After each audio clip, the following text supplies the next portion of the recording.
Hi, my name is Bethany DeBlay, and this is a video blog for Grand Rapids TraumaCounseling.com. And today I wanted to talk about an issue that has been all over the local news here in Michigan and of course, the national news, and that is the sexual assault and trauma that happened at Michigan State University and other gymnastic organizations by Dr. Nassar. And just has me thinking about trauma on so many levels. First, the individual assault and trauma that happens, but also how that impacts families, and certainly then the broader system, and the systemic trauma that happened when victims came forward and were not believed or no action was taken when they reported assault. And when that happens, when the system at large, or the people that you trust, if you're a child, the adults in your life, don't believe you or don't respond when you report trauma or violence or fear, or really emotion of any kind, it creates an upside down world. So that it's as if the way you believe the world functions, that if something bad happens, you have the courage to talk about it, and the people in charge and with power do something. It gets flipped on its head, and it's like being in an earthquake. The ground beneath you starts trembling, and it's hard to make sense of what way to go or how to move forward in your life or how to have trust on this very deep level, let alone in interpersonal relationships. So there's a lot of effort that needs to be done by the larger systems, organizations, colleges, people, professionals who were reported to, but then also, of course, in the family unit, and then, of course, for the individual. So today I just want to give a small skill or practice that I often offer to clients who've come in and have had some sort of assault to their body. This can be sexual trauma. This could be any act of violence. And what happens, one of the ways we survive those kind of assaults is that we, in essence, will leave our bodies in order to survive the pain and the invasion of our boundaries. It's a very effective tool. It's a thing that most people do and it works. You're able to survive.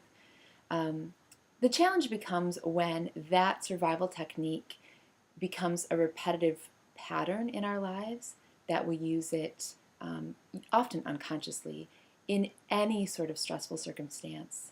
And in really challenging cases, that it becomes almost a way of living in the world.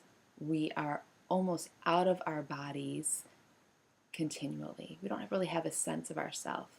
That comes from that boundary breakage, and it can also come from anyone who has really had their trust violated by a larger system, has that experience of the ground underneath them becoming very unsettling. So part of the work is, how do we come back into our body and have a sense of ourselves? This is when we have a sense of ourselves, we have the opportunity to live with increased courage, and then also in a wholehearted way, in a way that has joy and life and fullness to it, even with a painful history. So here's what you can do, a simple thing you can do to help bring yourself back into your body. And I learned this skill from Peter Levine and instructors who've worked with him, and he is the founder of the Somatic Experiencing process for healing trauma, and I will put the link to his website at the end of this video if you want to learn more. So this is called tapping, body tapping, and what you do is you just take one hand and you're going to gently move it along a part of your body. Notice that this is gentle tapping, not hitting, not pounding, not punching, nothing in the realm of self-harm. But gentle tapping, making contact, and as you do this, you're feeling the contact of your own hand and saying something like, "This is my arm. It belongs to me. It's a part of me. This is my arm. It belongs to me. It's mine. It's a part of me. And you do this with arms, with legs, with torso. And I would encourage you to do it slowly and to do it verbally, so that you are actually saying out loud, this is my arm, these are my legs, this is my right leg. It belongs to me, it's a part of me. There's something very integrating that happens when we use our voice and we actually speak the words.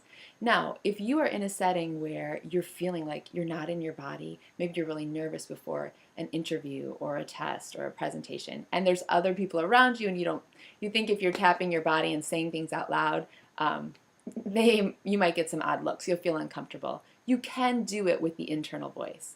So you could use this to prepare for something stressful and say it inside.